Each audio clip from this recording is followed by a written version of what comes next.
हाय, मैं हूं मोहित कुंजाल from directorsinvestments.com। इस वीडियो के थ्रू मैं बताऊंगा एक अपकमिंग आईपीओ के बारे में। इस आईपीओ का नाम है कॉनकॉर्ड बायोटेक लिमिटेड। ये अपना एक आईपीओ लेके आ रहे हैं। 1551 करोड़ का इश्यू साइज है। Important dates and details about this IPO are here. आप देख सकते हैं। एक क्वेश्चन आ रहा है आपके माइंड में कि क्या करें, क्या इस आईपीओ में इन्वेस्ट करें, क्या इस आईपीओ को स्किप करें। इस वीडियो को एंड तक देखिए and then you will be able to analyse कि इस आईपीओ को स्किप करें या इसमें इन्वेस्ट करें। कॉनकॉर्ड बायोटेक लिमिटेड, जैसे कि नाम सजेस्ट करता है, it's related to a pharma company. Yes, it's a pharma company. ये एक Indian based R&D driven biopharma company है। कंपनी रैंक करती है among leading global developers and manufacturers of select fermentation based APIs for oncology and their market share is quite good. Concord Biotech की global presence है। They are supplying their products to over 70 countries including USA, India, Europe, Japan, etc. Company का जो active pharmaceutical ingredient है, जिसे हम API भी बोलते हैं, through fermentation and semi synthetic process and finish formulation is considered one of the best in the industry.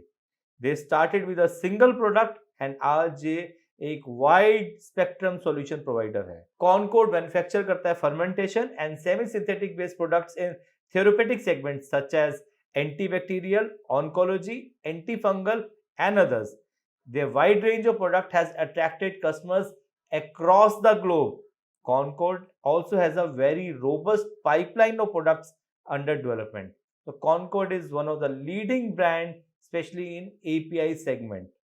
Company का जो सबसे बड़ा स्ट्रेंथ है वो यही है कि they are global leaders in immunosuppressant API along with a wide spectrum of complex fermentation based APIs across multiple therapeutic areas।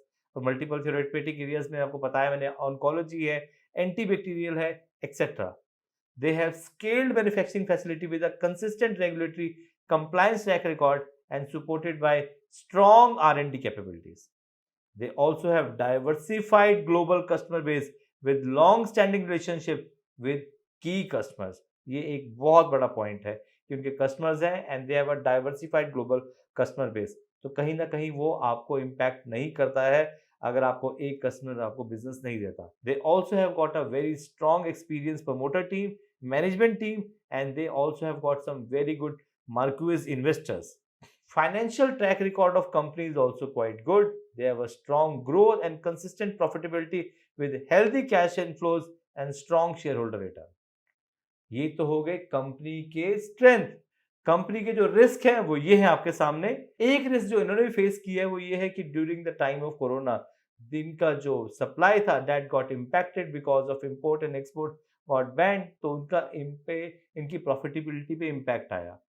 Secondly, इनका रॉ मटेरियल बेस्ड काम ज्यादा है, तो अगर रॉ मटेरियल की कॉस्टेस बढ़ जाती है तो इनकी प्रॉफिटेबिलिटी में इम्पैक्ट आएगा। कट थ्रू आउट कॉम्पिटिशन बहुत ज्यादा है, though they are one of the leaders in that, but इसके साथ साथ बहुत सारे कट थ्रू आउट कॉम्पिटिशन में कहीं ना कहीं कुछ बिजनेस लूज आउट हो जाता है। तो they have to be on their toes, नहीं तो कोई ना कॉम्पिटिटर इनका बिजनेस ले जा सकता है। अब हम डालते हैं नजर कंपनी के फाइनेंशियल्स पे। कंपनी के फाइनेंशियल्स ये है आपके सामने। अगर हम रेवेन्यूज पे नजर डालें तो 31 मार्च 2021 को रेवेन्यू था 630 करोड़ रुपीस, जो कि बढ़ के हो गया है 888 crore rupees as on 31 March 2023।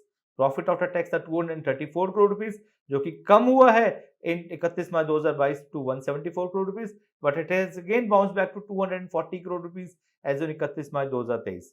इसकी अगर हम बोरोइंग्स पर नजर डालें तो इनकी बोरोइंग थी 86 crore rupees in as on 31 March 2021, जो कि कम हुई है as on 31 March 2023। It has gone down to 31 crore, which is a very good sign। Objective क्या है इस आईपीओ के लाने का? They want to use this money for general corporate purpose as well as to expand their business।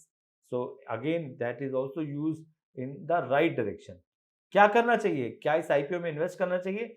जी हाँ, आप इस IPO में इन्वेस्ट करें।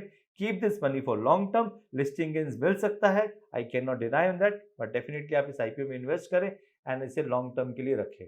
ये मेरा पर्सनल ओपिनियन है, बाकी आपका खुद का डिसीजन रहेगा।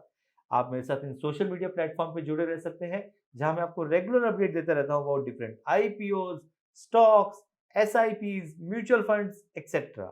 अगर अभी तक आपने डीमैट नहीं खोला है तो नीचे दिए लिंक पे क्लिक करें, open your demat account and then apply for this IPO. और हाँ, मेरे यूट्यूब चैनल को लाइक एंड सब्सक्राइब जरूर करें।